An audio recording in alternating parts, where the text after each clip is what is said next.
I always believed that love had no boundaries.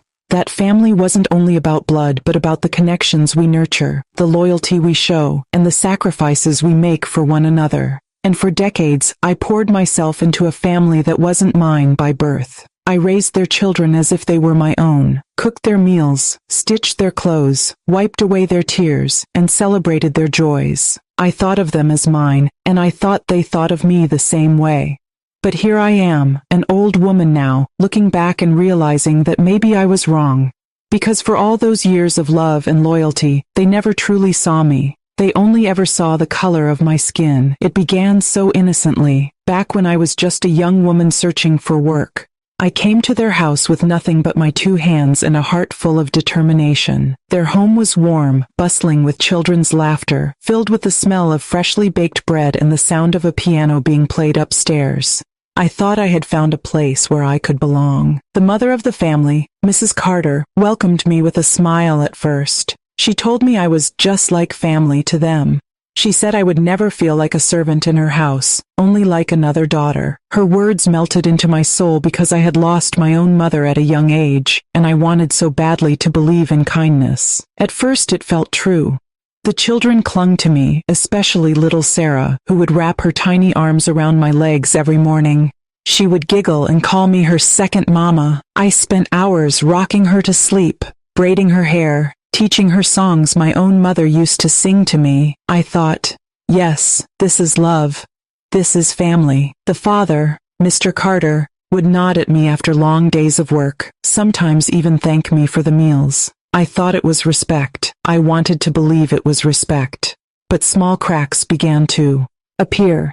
Hairline fractures in the picture-perfect illusion I had built for myself. The first time I noticed was at the dinner table. I had prepared a meal that everyone praised, but when I sat down to join them, Mrs. Carter looked startled. "Oh," she said with a nervous laugh, "we usually keep the table just for family. You understand, don't you?" I swallowed hard and forced a smile. "Of course," I said. I told myself it didn't matter. I could eat in the kitchen. After all, wasn't family about sacrifice? Then there were the neighbors. When visitors came over, suddenly my name disappeared. I wasn't introduced as someone important, someone who held their household together. Instead, I became invisible, or worse, referred to simply as the help. Still, I pushed it aside. I told myself love was patient. Love was blind to the things that hurt. But the truth was, love wasn't blind, not theirs at least, because their love had eyes, and those eyes never stopped seeing my skin first. I remember one evening vividly. Sarah had drawn a picture in school. She ran to me, waving it excitedly. "Look," she shouted, "I drew our family. Mama, Papa, me, and you."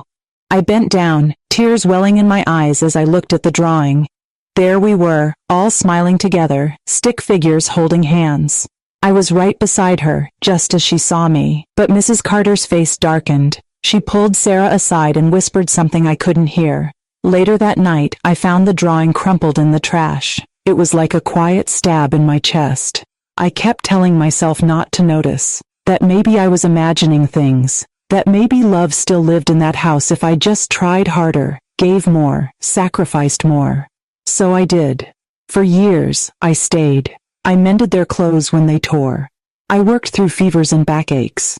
I gave up holidays with my own distant relatives to spend Christmas by their fireplace, making sure their children's stockings were filled. And yet, when the family posed for photos, I was never asked to join. When they spoke of family milestones, my name was never mentioned. When they told stories of their lives, I was edited out completely, like I had never existed. It wasn't until years later that the truth really began to weigh down on me, that maybe, just maybe, I was never family to them at all. Maybe I was just someone useful, someone easy to dismiss when the curtains were drawn and the neighbors were watching. Still, the little moments of kindness from the children kept me going. Their hugs, their laughter, their love, that was what gave me hope. And yet, in the back of my mind, I could never quite silence the question. If they truly saw me as family, why did they always remind me, in little ways, that I wasn't? That question haunted me.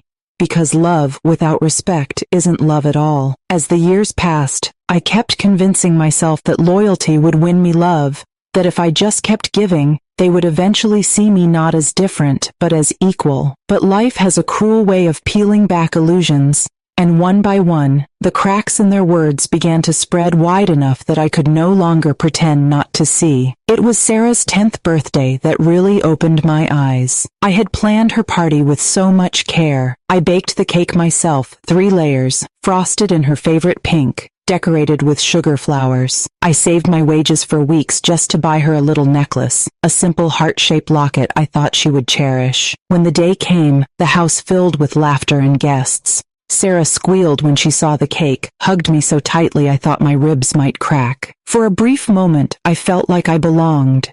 But then, as the gifts were being opened, Mrs. Carter leaned down to Sarah and whispered something. Sarah looked at me with hesitation before placing my gift aside without opening it. She moved on to the other brightly wrapped presents while the guests clapped and admired.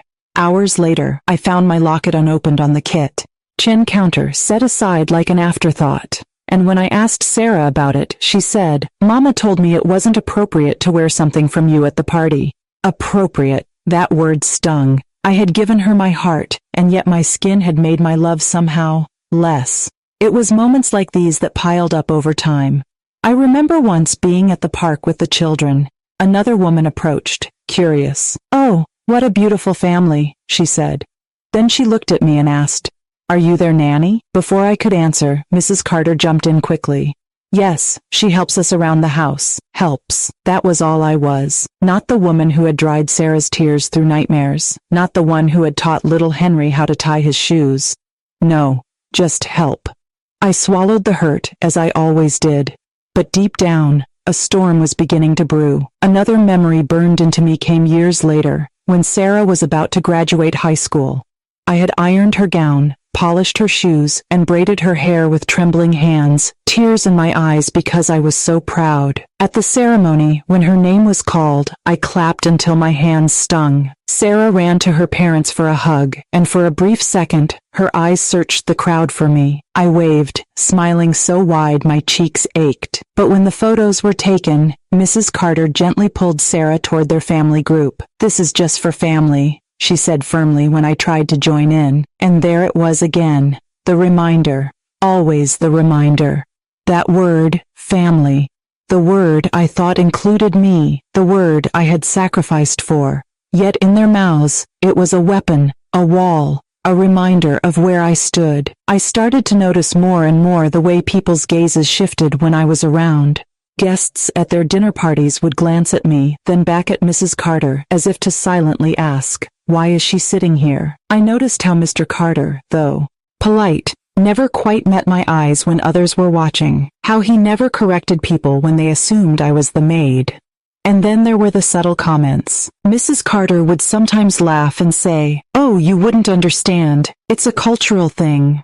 Or when she complimented another woman's fair skin, her eyes would flick toward me with a smile that didn't quite reach her lips. It was all so small, so subtle, but when you carry years of it in your bones, it weighs heavier than chains. What hurt the most wasn't the cruelty, it was the pretense of love. Because it would have been easier if they had simply said, "You are not family, you are only here to serve." I could have accepted that truth and built my life elsewhere. But no.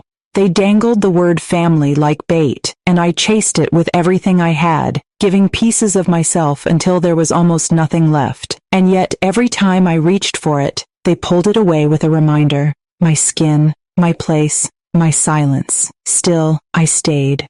Why? Because the children. They were my anchor, my reason to endure. Every laugh, every hug, every whispered "I love you" from Sarah made me believe it was worth it. I told myself I could carry the hurt as long as they were happy. But deep down, something was breaking, because love cannot survive where respect does not exist. And no matter how much I gave, respect was something they would never grant me. I didn't know it then, but the day would come when all those cracks, the parties, the whispers, the exclusions, would shatter into something I could never ignore again. And when it happened, I realized that everything I had built my life around was not love. It was an illusion. The years rolled on, and I learned to live with the quiet ache inside me. I had become an expert at swallowing pain, painting on a smile even when my heart bled. For a long time, I convinced myself that love, even one-sided, was enough. But there comes a day when even the strongest rope frays, when years of tension snap with a sound that echoes forever. For me, that day, I came on a bitterly cold winter morning. I had been with the Carters for more than 25 years by then. Sarah was married, Henry was finishing college, and I thought maybe, just maybe, I had earned a place, not in words, but in the unspoken bond we had shared. That morning, Mrs. Carter asked me to help prepare for a family gathering. "It's very special," she said, her eyes glittering. "Everyone important will be there." I worked from dawn, polishing silver, ironing linens, cooking dishes so fine they looked like something from a magazine. My back ached, but I told myself it would be worth it when I saw the family gathered, happy and proud. When the guests began to arrive, I moved quietly between the kitchen and dining room, refilling glasses, arranging trays. I didn't mind, it was my joy to serve them. But then, as I stood near the doorway, I heard it. A woman I hadn't met before leaned toward Mrs. Carter and asked, "And who is she? The maid?" Mrs. Carter's response was sharp, almost dismissive. "Yes, she helps out. She's been with us a long time." I froze. The room blurred. The maid. After 25 years of sleepless nights with sick children, of birthday cakes, of sacrifices no one saw, I was nothing more than the maid. But it didn't end there. Later in the evening, Sarah arrived. My Sarah, who I had loved as my own, who I had cradled through fevers and heartbreaks. She was radiant, her smile lighting the room. I wanted to rush to her, to hold her, to tell her how proud I was. But when she saw me, her smile faltered. She hesitated, glancing at her husband. And then, God help me, she walked past without so much as a hello. I told myself it was nerves, that she didn't want to draw attention. But then I overheard her laugh, overheard her say to her friend, "Oh, she's just been around forever, kind of like furniture." Furniture. I stumbled back into the kitchen, resting my hands against the counter as my knees threatened to give way. My chest felt tight, my eyes burned with tears I refused to let fall. I had given my life to these people, and to them, I was no more than a chair, a table, something useful but invisible. That night, after the last guest had left, Mrs. Carter handed me a small envelope. "For your help," she said briskly. Inside was money. Crisp bills folded neatly. It should have been gratitude, but it felt like payment for services rendered. A transaction. I stood there in the kitchen, the house quiet, the smell of roasted meat still lingering in the air, and I realized this was not betrayal in the sudden, shocking sense. This was betrayal carved slowly, like a knife scraping against bone. The true betrayal wasn't just their words that night. It was the years of letting me believe I was family, while never once seeing me as equal. It was letting me pour my love into their children, while always planning to keep me outside the circle. The worst part, I had betrayed myself too. I had betrayed myself by believing love could erase color, by thinking loyalty could buy respect, by telling myself their little cuts didn't matter. But they did. That night, I didn't sleep. I sat awake in my small room at the back of the house, staring at the walls that had witnessed my tears for decades. My heart throbbed with a mixture of grief and anger. For the first time, I let myself feel it fully. The anger, the shame, the deep, gnawing ache of being unseen. And as the hours passed, that ache turned into something else. Resolve. Because I knew then that this wasn't just about me. It was about every woman who had been told she wasn't enough. About every person whose worth was measured not by their soul, but by the color of their skin. The Carters may have seen me as furniture, but I was flesh, blood, and fire, and if they thought I would fade quietly into the background, they were wrong. The breaking point did not come with shouting, nor with some grand confrontation. It came in the quiet hours of dawn, when the house still slept and I was left alone with my thoughts. I sat on the edge of my narrow bed, the envelope of money still lying unopened on the nightstand. My hands trembled as I stared at it. For years I had told myself that their kindness was hidden, that their love was simply quiet. But that envelope, that wad of bills, stripped the illusion away. It was payment, not gratitude. It was acknowledgement not of who I was, but of what I could provide. The tears came hot and fast, blurring the walls of the little room I had called mine for decades. Every memory rushed back like a flood, nights rocking Sarah to sleep when she cried for hours, mornings when Henry begged me to braid his hair a certain way before school, afternoons when I skipped meals so they could eat the last of the stew. Those were not the duties of just the maid. Those were the actions of a woman who loved, deeply and without condition. And yet, in the eyes of the family I gave everything to, I was furniture, replaceable, forgettable. As the sun rose, I made a choice. I decided I would no longer betray myself. The decision was terrifying. I had nowhere else to go, no family of my own to turn to. For so long, the Carters had been my entire world, even if I was not theirs. But I knew if I stayed, I would wither into nothing. And I was worth more than nothing. That morning, I moved through the kitchen with a new clarity. I cooked breakfast as I always did. Eggs scrambled just the way Mr. Carter liked, toast crisp, coffee strong. But there was no love in my hands as I worked, only finality. It was the last time I would serve them this way. When the family finally shuffled into the kitchen, I noticed something I had never let myself see before. They barely looked at me. Sarah scrolled through her phone. Henry poured orange juice without so much as a glance. Mrs. Carter asked absent-mindedly where her RF was. I was invisible in plain sight. I set the food down, wiped my hands on my apron and stepped back. For once, I didn't hover, waiting for approval or acknowledgement. As I stepped outside, the cold air hit my face, crisp and sharp.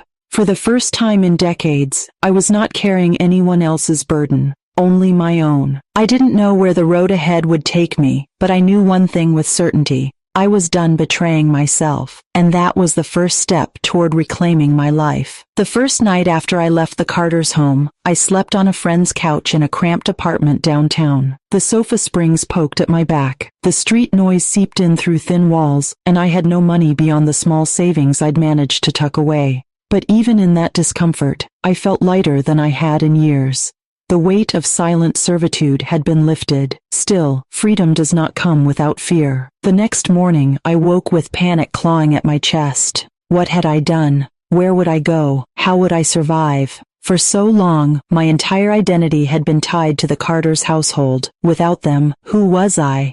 But then another thought crept in, quieter yet stronger. I am me. I am enough. With trembling hands, I pulled out the old photographs I had packed in my bag. There was the one of Sarah clinging to me as a child, another of Henry showing me a drawing he made in school. Those pictures reminded me that my love had been real, even if their respect had not. And love, mine, could carry me forward. The days that followed were harsh. I searched for work, but every door seemed to close as soon as they saw me. Some smiled politely, saying, "We're not hiring right now." Others didn't bother hiding their disdain. Their eyes flicked over my skin, their mouths tightened, and their tone shifted cold. At night, I sat in my borrowed corner of the apartment, counting coins, stretching meals of rice and beans to last. Hunger gnawed at me, but pride held me upright. I refused to return to the Carters, even when my friend hinted that perhaps I should sweat low my pride and ask for my old position back. "No," I said firmly. "I may be hungry, but I am free. I won't trade my dignity for their table scraps." Weeks turned into months. Slowly, small cracks of light began to appear in the darkness. At a community center, I met other women who had stories like mine, women who had given their lives to families that never truly saw them. Some were younger, some older, but all carried the same ache in their eyes. For the first time, I realized I wasn't alone. We shared our struggles, our tears, and our small victories. One woman taught me how to sew better, not just patch holes, but create garments. Another helped me fill out forms for job opportunities I would never have dared apply for before. With their encouragement, I began to stitch together not just fabric, but also the pieces of my own confidence. Then came the turning point. A local church was looking for someone to manage their kitchen and oversee meal services for the poor. It wasn't glamorous and the pay was modest, but it was honest. More importantly, when I stepped into that kitchen, the people looked me in the eye. They called me by my name. They said thank you. It was the first time in years that I felt visible. Working in that kitchen was not just a job, it was healing. Every plate of food I served to someone hungry reminded me that dignity lies not in who you serve, but in how you are seen while doing it. Here, I was not the help. I was a leader, a giver, a human being. And yet, As my spirit grew stronger, shadows of the past still haunted me. I would sometimes wake in the night, hearing Sarah's laughter in my dreams, or Henry's small voice calling my name. The love I had given them was real, and letting go of that bond, even when it had been one-sided, was the hardest wound to heal. One Sunday after church, I saw Sarah across the street. She was grown, now walking with friends, dressed in fine clothes. For a moment, my heart leapt, foolishly hoping she might notice me, smile, maybe even call out. But she walked past without a flicker of recognition, her laughter ringing in the air as if I were invisible once again. The pain cut deep, but I refused to let it consume me. I whispered to myself, I see you, even if you don't see me, and I forgive you. Forgiveness was not for her sake, it was for mine. Little by little, I built a life of my own. The women at the community center became my sisters. The children at the church began to call me Grandma, their little arms wrapping around me with a love that asked nothing in return.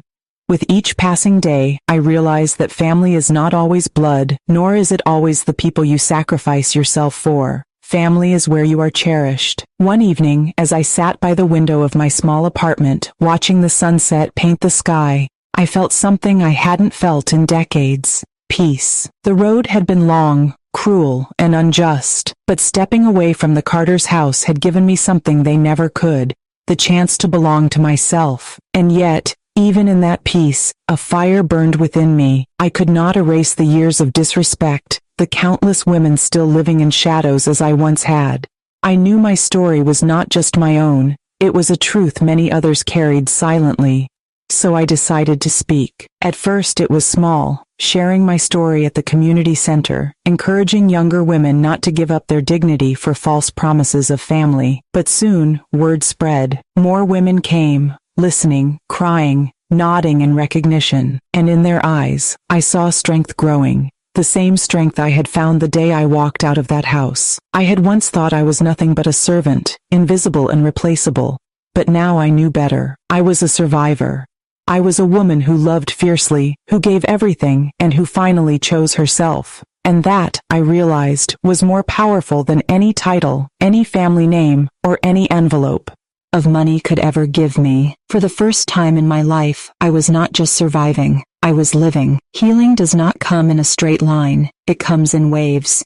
Some days I felt strong, as though nothing could break me again. Other days, old wounds reopened and bled as if they had never healed. In the months after I left the Carters, I carried an invisible weight on my shoulders. Not just the pain of what they did, but the heavier burden of what I let them take from me, my voice, my confidence, my sense of worth. It took me years to realize that silence had been my biggest prison. But the journey toward healing began the day I decided to speak. At the community center, where I now volunteered twice a week, I was asked to share my story with a group of young women who were training for domestic work.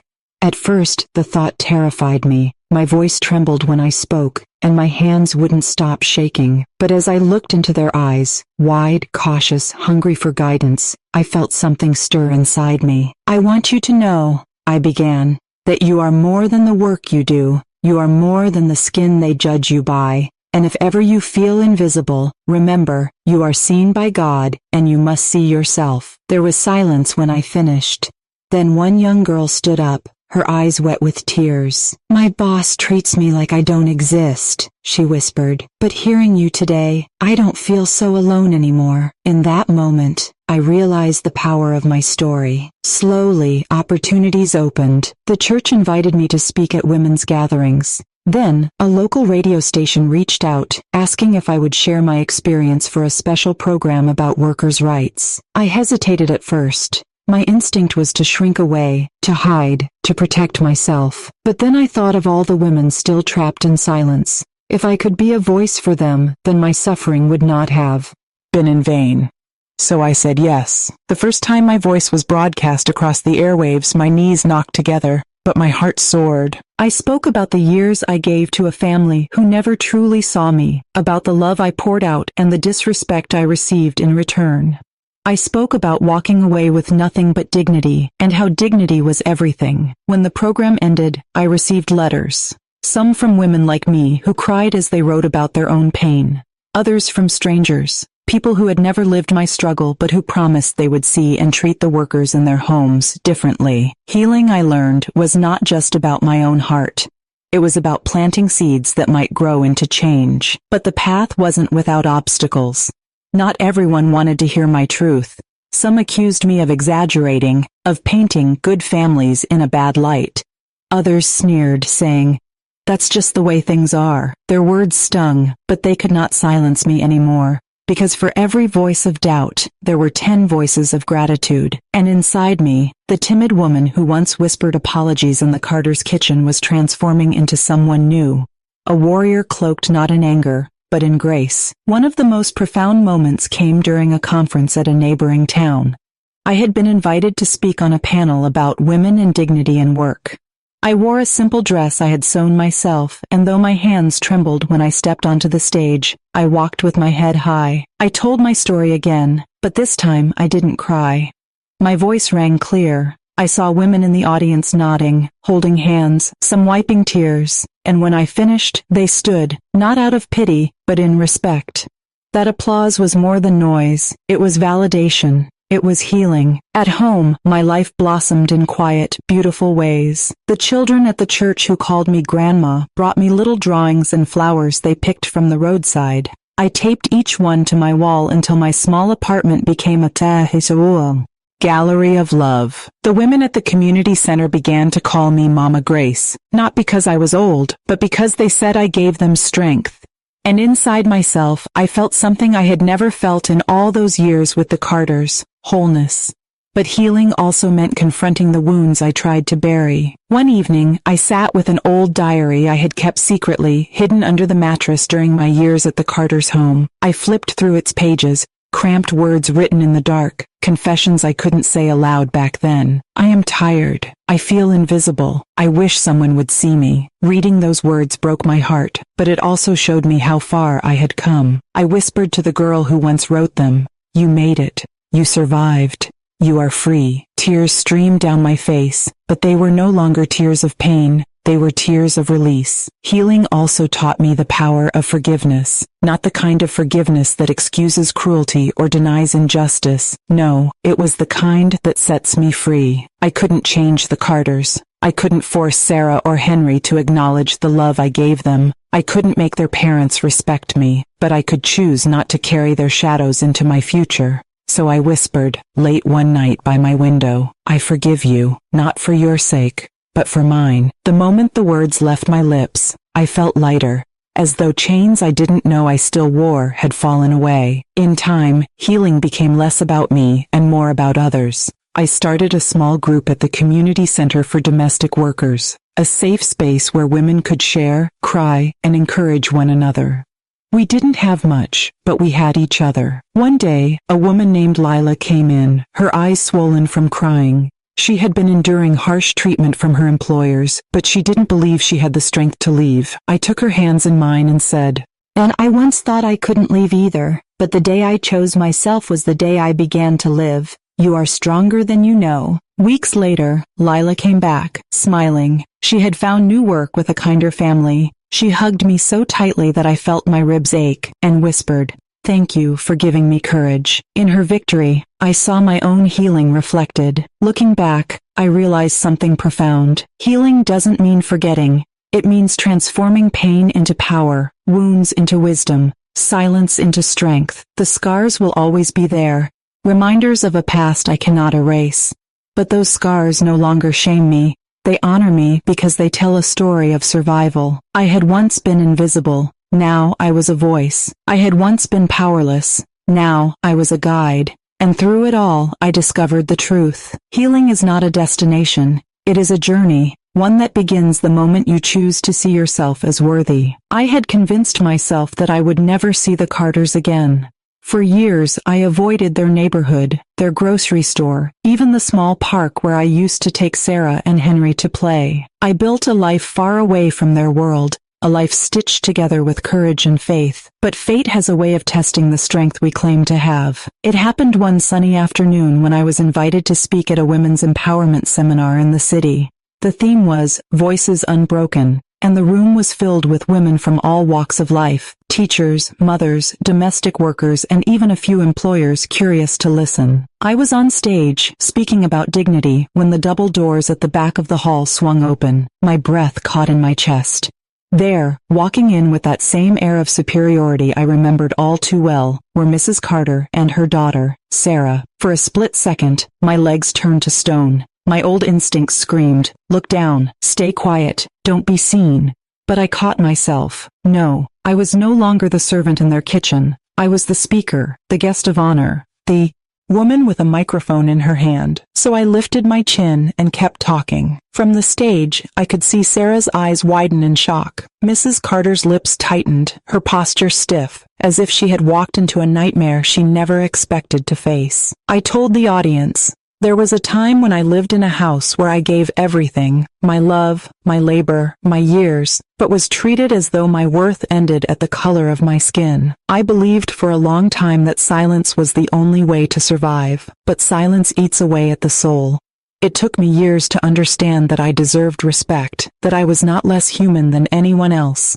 And today, I stand before you, not as a victim, but as a survivor." The applause filled the hall, drowning out the racing of my heart.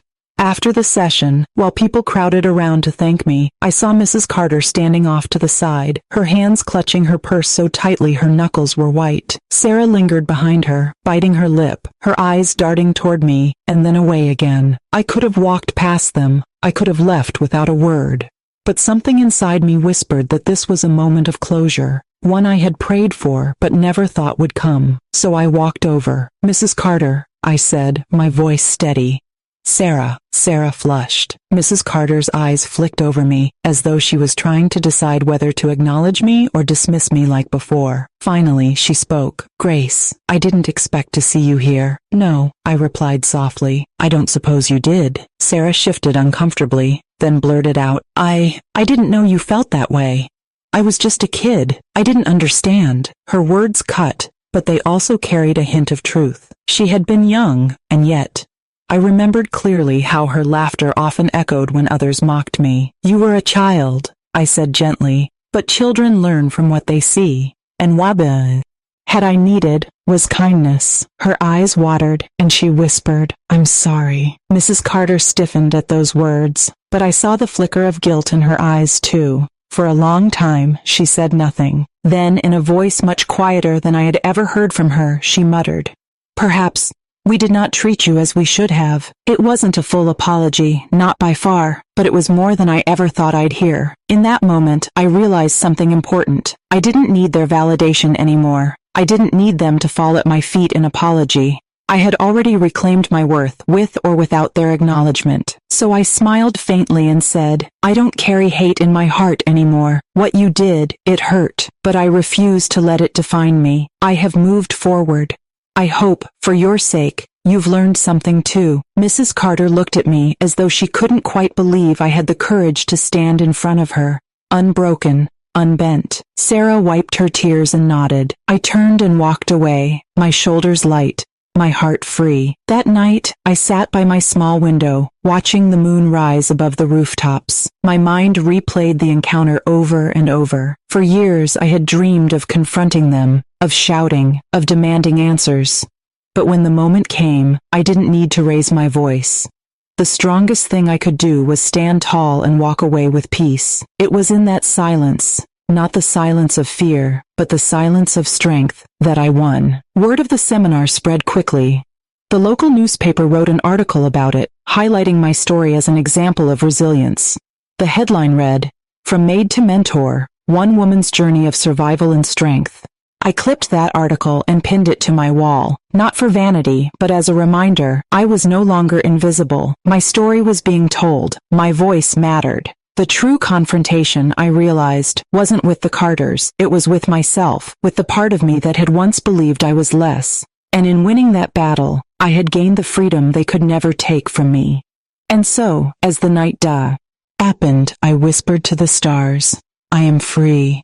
And for the first time in my life, I truly believed it. The morning after the seminar, I woke to the sound of birds outside my window and the warmth of sunlight spilling across my quilt. For years, I had dreaded mornings. Another day of labor, another day of swallowing my dignity, another day where my worth was dismissed. But that morning felt different. My chest was lighter. My mind was calm. I sat at my little kitchen table, sipping tea, and thought about what had happened with the Carters. I realized something important. My life story wasn't only mine anymore. It belonged to every woman who had been silenced, to every worker who had been devalued, to every person who had been judged by the color of their skin instead of the strength of their heart. I had carried shame for too long, but now my story was a lantern, and lanterns aren't meant to be hidden, they're meant to light the way. Weeks turned into months, and invitations began to pour in. Community centers wanted me to speak. Churches asked me to share my journey. Schools invited me to talk to young people about dignity and equality. Each time, I stood before them not as the maid they once saw, but as a storyteller, a teacher, a survivor. I remember one particular day when a young girl came up to me after a talk. She couldn't have been older than 12, with braids and bright, curious eyes. "Miss Grace," she said softly, tugging on my sleeve, "they tease me at school because my skin is darker, but when I heard your story, I felt like maybe I don't have to let them make me feel small." Tears blurred my vision as I bent down and hugged her. "You never have to let anyone make you feel small, child. You are enough, just as you are." That moment told me everything I needed to know. My pain had not been in vain. My scars had become seeds. Sometimes, in the quiet of the night, I thought of the Carters. I wondered if they ever truly reflected on how they treated me. Maybe they didn't. Maybe they went back to their big house, their polished floors, and their old ways. But it didn't matter anymore. I wasn't living for their apology. I wasn't living for their recognition. I was living for every person who looked at me and saw possibility. The years rolled by, and I began to write. At first it was just in notebooks, messy scribbles of memories, moments, lessons learned. But soon, I realized I was writing my story for the world. I titled it, "The Maid Who Refused to Disappear." Publishers didn't think much of it at first, but when the book finally came out, it surprised everyone. People resonated with it. Letters began arriving at my doorstep from strangers, mothers, workers, students, telling me how my story gave them courage to walk away from abuse, to demand respect, to never again be treated as less. I had once been invisible in the Carter household. Now, my words traveled further than I ever imagined. On my 75th birthday, my small home was filled with friends, neighbors, and people I had helped along the way. There was music, laughter, and warmth, the kind I had longed for all my life. At one point, someone raised a toast to Grace, who taught us that dignity is not given by others, but claimed by ourselves. The room erupted in cheers. I smiled through my tears, my heart overflowing. That night, as I sat alone after the party, I thought back to the frightened girl I once was, shivering in the Carter's cold kitchen, afraid to speak, afraid to exist too loudly. If I could speak to her now, I would say, "You will not be erased. One day, you will rise. One day, you will tell your story, and it will matter. Hold on, the world will hear you." And so, my legacy is simple. I loved, even when I was unloved. I gave, even when little was given back. And I rose, even when they tried to keep me down. The color of my skin was once used to define my limits.